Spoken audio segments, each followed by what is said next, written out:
Bon, bonjour à tous. Donc, on est tous ici pour parler de no-code et je fais ça avec Chloé de la White Code School. Donc, moi, je suis Robin Guédois, donc je suis responsable d'acquisition pour Incubator. Et Chloé, vas-y, je te laisse te présenter. Oui, merci. Bonjour à tous. Du coup, moi, c'est Chloé. Je suis campus manager au sein de la White Code School, qui est un organisme de formation. Et je suis en charge des formations dev sur notre campus Remote, qui est notre campus de formation à distance. Donc, on est ici pour parler de no-code, donc de développer des projets quand on ne sait pas coder.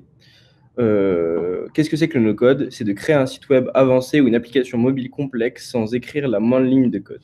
En clair, c'est passer de ça, où on a des sueurs froides, de perte de goût et d'odorat lorsqu'on voit des lignes de code, à ça, la joie parce qu'on a réussi à développer un produit sans trop grande prise de tête. Alors, le petit sommaire. On va partir déjà pour vous récapituler un peu c'est quoi l'histoire du no-code. Ensuite, on va vous expliquer pourquoi il est important de se former et où est-ce qu'on peut se former. En 3 ans, je vais vous présenter des outils qui vous permettent de créer des solutions no-code, sachant qu'il y en a une multitude, je vous en ai recensé une petite dizaine et je vais vous les présenter. Ensuite, des exemples de boîtes qui ont réussi à lever des fonds grâce au no-code et qui sont la plupart du temps encore sur du no-code, étant donné que ça fonctionne toujours très bien. En 5, on vous présentera les limites de cette technique. Et en 6, un petit tips pour pouvoir vous lancer dans le no-code. Alors, c'est parti. L'histoire du no-code.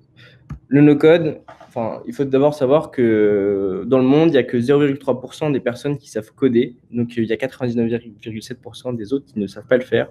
Et pourtant, ça n'empêche pas qu'aujourd'hui, on est capable de réussir à construire des produits ou développer des produits sans aucune connaissance technique. Le no-code, en fait, c'est quoi? C'est des outils plus des bonnes pratiques pour automatiser et créer du coup un produit sans aucune ligne de code. Donc, ça va être d'automatiser un flux de travail, de créer des landing pages, de créer même des applications mobiles ou des plateformes web. Il n'y a pas grande limite. Les limites, on vous les présentera plus tard. Mais en fait, juste à partir de ces deux choses, les bons outils et les bonnes pratiques à mettre en place, on peut faire à peu près tout ce qu'on veut à l'heure actuelle. Le premier exemple qu'on vous cite, c'est Wix, qui était l'un des premiers outils no-code sur le marché. Wix, qui permet du coup de faire un site internet sans savoir coder. Aujourd'hui, il y a énormément d'outils qui permettent de faire la même chose et sur plusieurs domaines différents. Oui, je te laisse reprendre. Oui, pas de souci. Alors, du coup, pourquoi se former au no-code? C'est vrai que l'avantage du no-code, c'est de pouvoir développer un projet sans avoir de connaissances techniques. Donc, l'idée, c'est dans un premier temps d'arriver à transformer son idée en projet. Ça passe par comprendre et maîtriser l'environnement technique, parce qu'il y a plusieurs outils qui sont à disposition quand on ne connaît pas le développement web, le code pur. Et l'idée, c'est vraiment d'arriver à développer son idée pour ensuite justement passer à la conception de la solution. Donc, il va y avoir toute une phase de recherche par rapport à ces outils-là, la phase aussi de design et de maquettage, donc créer une première version non fonctionnelle du projet que l'on a, donc créer sa première maquette, pour ensuite pouvoir passer au développement de son application. Et bien sûr, développer son application sans coder réellement. Dans le développement de son application, il va y avoir tout ce qui est la création et la gestion de la base de données, l'utilisation d'un CMS. Donc, un CMS, c'est l'outil, on va y revenir un petit peu plus tard, mais l'outil adapté à votre besoin et à votre projet. Et ensuite, de vraiment se lancer dans la création, dans le développement de son site avec cet outil no-code. L'idée dans ce développement d'application, c'est également d'arriver et de réfléchir son projet pour automatiser certaines actions et arriver à améliorer la performance de son site. Et en dernier point, l'objectif de pourquoi se former, on a donc d'arriver, une fois qu'on a développé son application, il faut bien sûr la publier et la mettre en ligne et arriver à gérer aussi sa visibilité en travaillant son référencement naturel. Donc, que je vous ai présenté là, ces 4 points principaux sont aussi les 4 points qu'on retrouve dans la formation que l'on propose au sein de la White Code School. Donc la White Code School, c'est, comme je vous le disais, un organisme de formation qui est spécialisé dans les métiers tech, particulièrement la data et le développement web. Mais on propose également une formation no-code, une formation courte de 3 mois sur laquelle on va balayer ces différents aspects et vous faire pratiquer pour arriver à construire un projet sans écrire une seule ligne de code. Voilà pour moi. Robin, je te laisse prendre la suite. Ça marche, merci. Est-ce que déjà, pour l'instant, vous avez des questions sur ce qu'on vous a donné ou tout est clair? Attendez, je ne vous vois pas. Pas de questions, non. Je regarde le chat en même temps, on n'a pas de questions. Ça marche. Mais du coup, on va partir sur la présentation rapide des outils. Alors, donc il y a plusieurs catégories d'outils de no-code. J'en ai référencé 6 pour vous donner un large panel, sachant qu'il y a moyen d'en trouver beaucoup plus selon vos besoins. Donc, il y a des outils pour créer des landing pages ou créer votre site internet sans avoir besoin de coder, des outils pour vous permettre d'automatiser des tâches, des outils pour pouvoir vous permettre de créer des applications ou des plateformes, des applications qu'on peut directement rentrer sur les stores, sur l'Apple Store, sur le Play Store et maintenant sur le Huawei Store aussi. Des applications pour faire des chatbots, des outils pour faire des bases de données ou alors pour des outils pour s'organiser.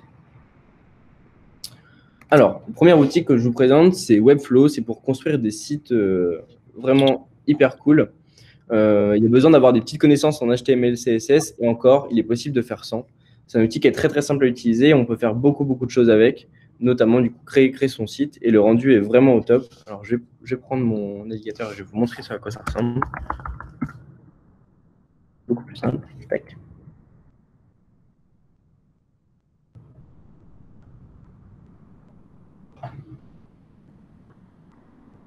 Donc en fait, on voit ici qu'il suffit juste de faire du drag and drop de choses qu'on veut implémenter au sein de notre site. Et ici, en fait, sur cette partie-là, on va venir corriger le style. Et en fait, on peut faire vraiment quelque chose d'hyper simple, comme quelque chose d'hyper compliqué avec Webflow. Donc je vous conseille à tous d'aller regarder cet outil vu que c'est vraiment hyper sympa et on peut faire vraiment des super beaux trucs avec. Si vous avez des questions sur ces outils-là, n'hésitez pas à nous les poser, on vous répondra, il n'y a aucun souci. Les deux autres outils qu'on vous présente, on a parlé des sites internet, maintenant on va parler des landing pages. Donc landing page, c'est une phase d'atterrissage. Si vous voulez présenter votre idée, que vous n'avez pas encore assez de contenu pour pouvoir créer un site internet avec plusieurs pages, l'idée du coup c'est d'utiliser une landing. Donc c'est là où vous allez faire atterrir les gens pour pouvoir présenter votre concept. Et pour ça, il y a des outils comme Card ou Instapage qui sont des super outils qui vous offrent du coup des templates, des modèles déjà prêts à être utilisés et des choses qui sont ultra simples à personnaliser. Alors, je vais vous montrer Card. Card est vraiment pas mal. Et une chose aussi assez importante à savoir, c'est que tous ces outils-là, en fait, Webflow, Card ou Instapage, ces outils sont aussi responsives, donc ils s'adaptent au format mobile et au format tablette. Donc, vous pourrez aller voir, en fait, il y a déjà en fait, des templates qui sont déjà préfaits. Donc, n'hésitez pas à les checker si jamais vous avez besoin si vous avez une idée, que vous avez besoin de la tester, faites une landing page et vous trouverez facilement votre bonheur sur ces deux outils. Ah, alors, je te coupe, Robin, parce qu'on a une question de Tom qui demande quelle est la différence entre Wix et Webflow. Alors, Wix, c'est quelque chose qui est vraiment beaucoup plus simple. Il n'y a pas forcément besoin d'avoir des connaissances techniques et on ne peut pas pousser au maximum. En fait, Wix, c'est plutôt un outil pour les débutants du web, ceux qui n'ont aucune connaissance, alors qu'au Webflow, si jamais on a déjà touché un peu au web ou HTML, CSS, c'est quelque chose, en fait, on va pouvoir aller beaucoup plus loin. Et en termes de personnalisation, on va beaucoup plus loin que Wix. Voilà la véritable différence entre Wix et Webflow. J'espère que ça a répondu à ta question, Tom. Il y a un pouce levé, donc je pense que oui, ça répond à la question. Ok, nickel, parfait. Merci. Troisième catégorie d'outils, c'est l'automatisation. Alors, je vais vous parler de mon outil préféré qui s'appelle Zapier. Zapier, en fait, c'est comme un bus qui va transporter en fait, des informations d'une application à une autre. Imaginons, j'ai un inscrit sur ma landing page, je veux lui renvoyer un mail, mais je veux que ce soit automatique. Et ben en fait, Zapier va faire en sorte de communiquer entre ma landing page et ma boîte de messagerie Gmail pour, lorsqu'il y a un inscrit, faire en sorte que ma boîte mail envoie automatiquement à cet inscrit-là un mail particulier. Il y a la même chose avec IFTT, c'est deux concurrents. Et ça vous permet en fait d'automatiser vos tâches et de gérer en fait votre flux de travail avec ces outils-là. En version gratuite, vous avez le droit à 5 apps, donc c'est-à-dire 5 actions, sachant que vous pouvez mettre plusieurs phases sur vos actions. Vous pouvez dire, bon, bah, dès que quelqu'un s'est inscrit sur ma landing page, je lui envoie un mail et ensuite ça le rentre dans une base de données et ainsi de suite et ainsi de suite. Et ça, vous avez le droit d'en faire 5 avec Zapier. Donc, c'est ultra simple à faire. Vous pouvez le faire en 3 clics et c'est un outil que je vous conseille énormément parce que ça vous fait gagner énormément de temps et vous pouvez vraiment tout automatiser et faire en sorte que la solution, enfin, de créer déjà une première solution qui automatise à peu près tout sans avoir à écrire une seule ligne de code. Des questions là-dessus? Pas de questions dans le chat. Ok.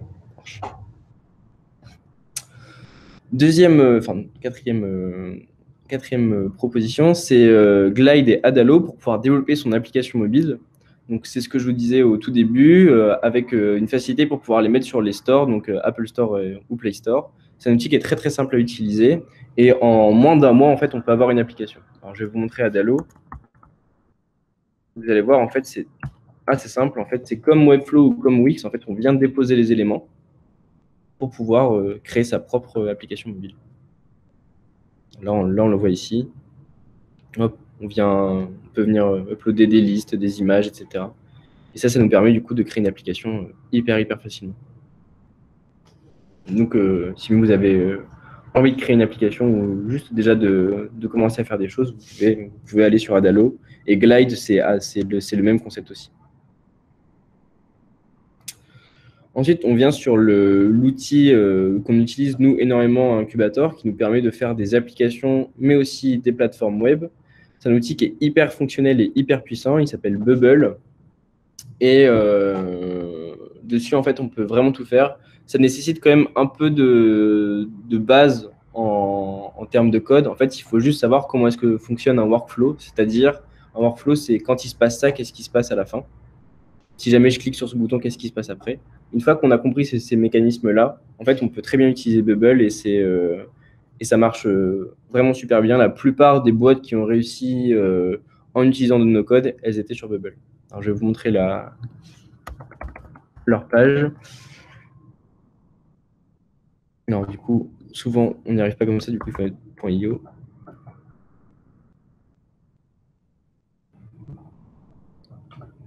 Et donc, encore une fois, c'est le même système. C'est venir faire du drag and drop sur des...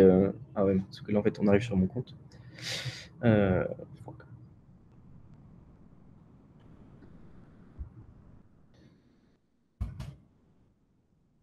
J'espère qu'il va... Bon, bah, vous irez voir le site. Mais l'idée, c'est toujours la même chose. Drag and drop, et ensuite, du coup, de créer ces workflows pour pouvoir donner vie à votre application. Il y a plein de templates qui sont fournis et il y a une mini formation qui est proposée par Bubble lorsqu'on ouvre l'application où on a 10 exercices à faire pour pouvoir comprendre comment ça fonctionne. Et je vous les conseille, ça vous permet déjà de vous lancer un peu dans le truc. C'est une solution qui est déjà éprouvée. Nous, on l'utilise énormément à Incubator avec les startups qu'on accompagne. Donc, si vous avez besoin de développer une application très rapidement et de tester votre marché, je vous conseille Bubble parce que c'est vraiment top. Pour la partie chatbot, on a 2 outils qui sont vraiment très bien. Il y en a encore une multitude. Et pareil pour la création d'applications, pour la création de plateformes en no-code. Je vous mets juste des exemples que nous, on a testés ici avec Incubator. Pour la partie chatbot, c'est Landbot et MiniChat qui sont des outils qui sont vraiment top, assez faciles à mettre en place et sans aucune connaissance technologique, on peut très bien arriver à faire des choses hyper complexes et la personnalisation est hyper simple. Je vais vous montrer l'exemple de Landbot.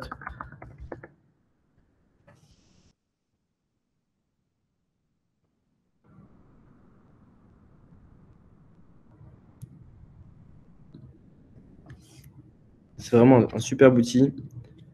Donc, voilà à quoi ça ressemble en fait le Landbot. Et donc en fait, on peut créer des chemins différents selon les réponses. Et l'outil est vraiment hyper simple à prendre en main. En à peine 30 minutes, vous avez compris comment ça fonctionne et vous pouvez vraiment faire pas mal de choses. Sachant que vous pouvez aussi dupliquer du coup ce chatbot sur Messenger ou sur WhatsApp. Donc ça permet d'ouvrir aussi un peu le champ des possibles. Lorsqu'on est en payant, il y a aussi des fonctionnalités qui sont hyper intéressantes. Notamment, on peut faire payer en fait directement les gens sur ce chatbot-là. Donc, si jamais ça correspond à vos besoins, n'hésitez pas à aller regarder Landbot. Est-ce qu'il y a des questions par rapport aux outils que j'ai présentés pour l'instant? Non, pas de questions. Ok, on continue. Un autre outil qui est vraiment hyper cool et qu'on utilise nous beaucoup aussi ici à Incubator s'appelle Airtable. Airtable, c'est un Excel amélioré, c'est une base de données où on peut faire plein de choses avec. Ça permet de dynamiser vos données, de leur donner différentes formes. Alors, je vais vous montrer, ce sera beaucoup plus simple. En fait, ici, on voit, ça c'est la liste des personnes du coup qui sont inscrites pour l'événement. Donc là, vous voyez, c'est Airtable. Et en fait, on peut créer différentes vues en fait sur cette même base de données. Et en fait, je peux les voir en galerie, je peux choisir qu'est-ce que je mets comme information à l'intérieur, etc., etc. Et ça, c'est vraiment top. Et vous pouvez automatiser beaucoup de choses avec. Et Airtable, on peut même faire un produit directement avec ça. Ça met un tout petit peu de temps à comprendre la logique, mais au bout d'une journée, même pas, on arrive à prendre largement en main l'outil. Il y a plein de formations, plein de vidéos aussi pour pouvoir se former. Et je pense que vous pouvez tout à fait réussir à vous mettre dedans. C'est vraiment hyper accessible et hyper simple. Et vous pouvez vraiment tout gérer avec ça. J'ai pas l'impression qu'il y ait beaucoup de limites à Airtable. Autre outil, c'est Notion. C'est un outil qui permet de tout faire pour pouvoir gérer son projet. Permet en fait, d'avoir tout au même endroit, une sorte de grande base de données, mais de documents, une sorte de Google Drive, mais améliorée, où on va pouvoir retrouver en fait plein de choses. Alors, si jamais je vous prends l'exemple du mien. Tac. En fait, ce sont des blocs qui sont implémentés dans le bloc. Alors, attendez, je vais juste faire un truc. Je ne sais pas si jamais je prends ça. En fait, là, c'est plein de blocs qu'on a ici. Et en fait, c'est comme des dossiers. Et à chaque fois, en fait, on rentre dans des dossiers et ainsi de suite. Et ça permet de bien tout ranger au même endroit. Et chacune des pages, en fait, peut devenir une page web. Donc, vous pouvez très bien créer votre site internet juste avec Notion. Donc, il y a plein de templates qui sont disponibles. Il y a plein de vidéos aussi qui sont faites sur le sujet pour pouvoir vous aider à gérer votre projet grâce à Notion. Et il y a de nouvelles fonctionnalités qui sont en train d'arriver pour pouvoir automatiser aussi votre travail grâce à Notion. Donc, je vous conseille véritablement cet outil. Il y a plein de choses à faire dessus.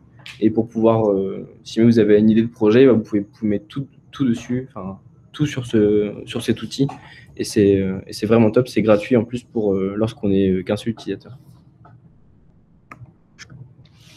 Autre outil qui est hyper intéressant et hyper fonctionnel aussi, c'est Typeform qui nous permet de faire des formulaires design pour augmenter le taux de réponse sur notre formulaire.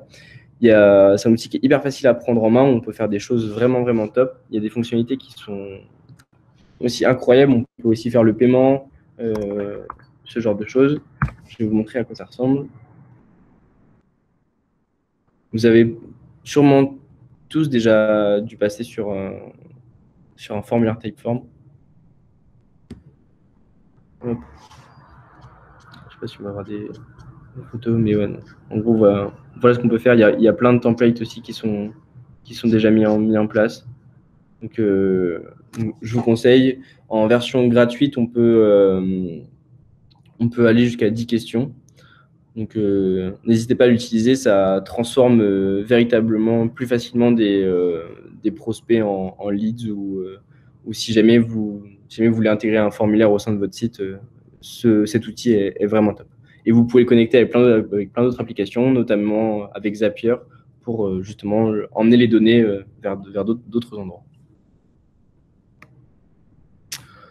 Un outil dont on ne parle pas souvent, mais qui est assez connu, mais c'est aussi du no-code. Ça nous permet de créer des visuels au top. Ça s'appelle Canva. Donc, c'est un Photoshop, mais avec beaucoup plus de fonctionnalités plus simples à utiliser. Donc, pour les gens qui n'ont pas utilisé, qui n'ont jamais fait de cours de Photoshop, c'est vraiment top. On peut faire des super trucs avec Canva. Il y a plein de modèles qui vous sont proposés, plein d'outils qui vous sont proposés pour pouvoir créer vos visuels. Si vous voulez faire des publications Facebook, si vous voulez faire des publications sur LinkedIn, même faire un flyer, une affiche, un 4x3, Canva vous permet de faire tout ça. Autre outil qui est un peu plus technique par contre à utiliser, mais c'est Stripe c'est une solution de paiement en fait en ligne et c'est assez facile à programmer. Le petit X c'est un peu plus compliqué à mettre en place au sein de votre solution, mais encore une fois c'est intégré dans plusieurs outils. Je vous l'ai dit, dans Landbot c'est intégré, dans Typeform c'est aussi intégré. On peut l'intégrer très facilement sur Webflow aussi.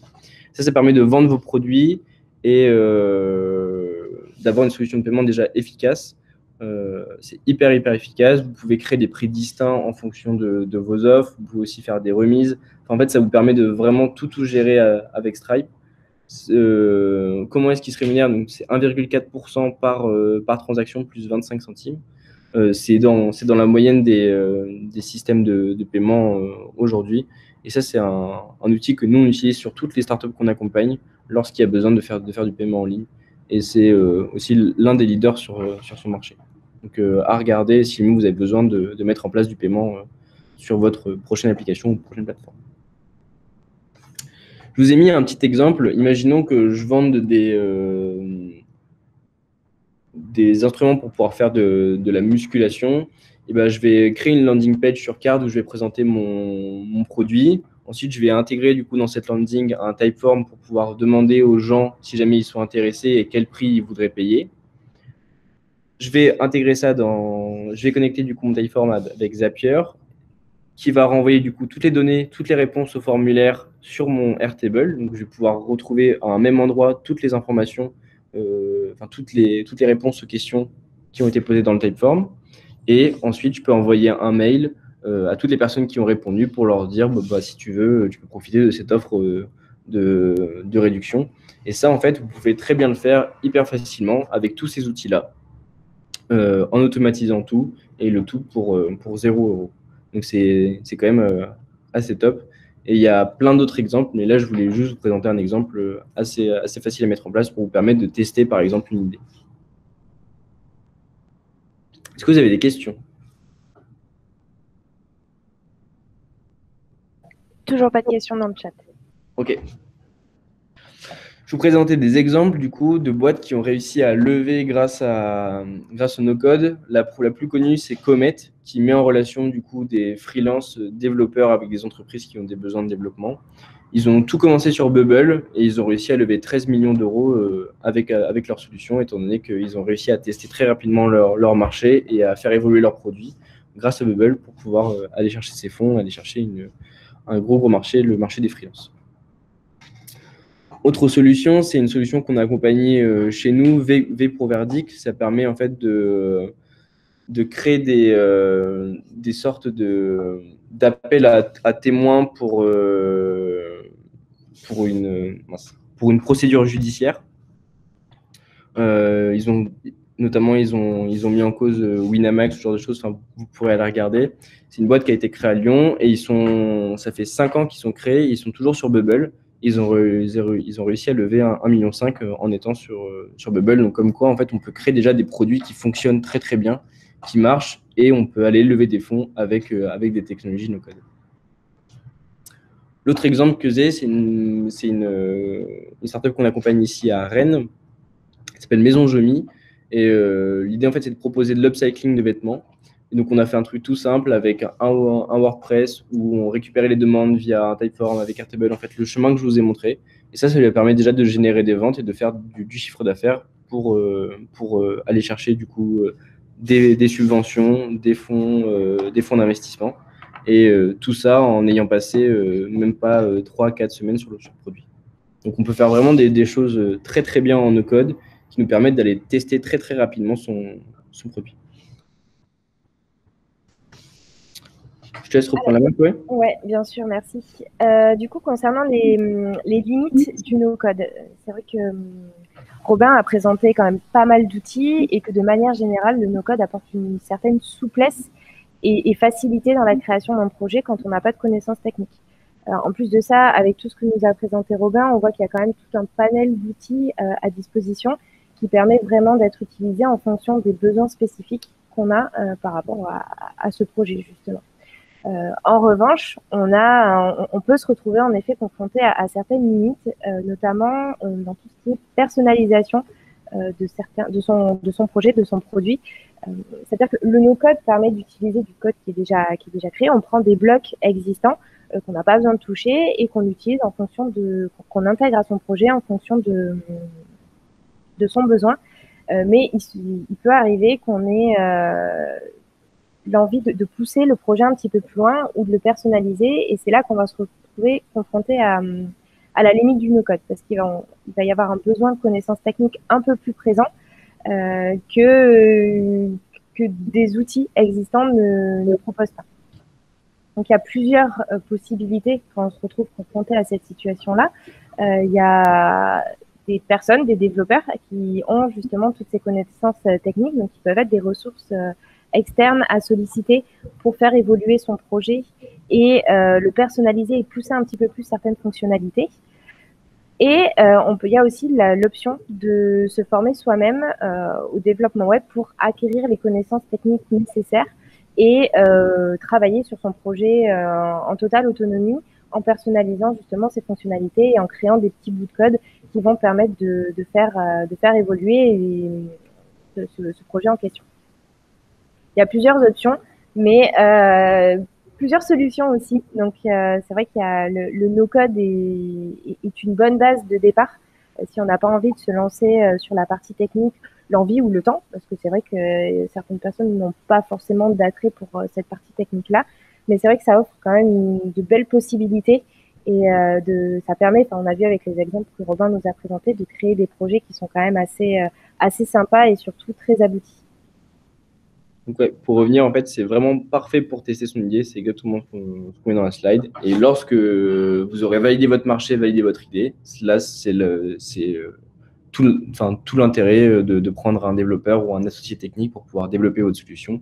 Et du coup, comme l'a dit Chloé, personnaliser beaucoup plus votre solution pour pouvoir répondre encore plus aux besoins du marché et essayer d'aller chercher un marché beaucoup plus grand.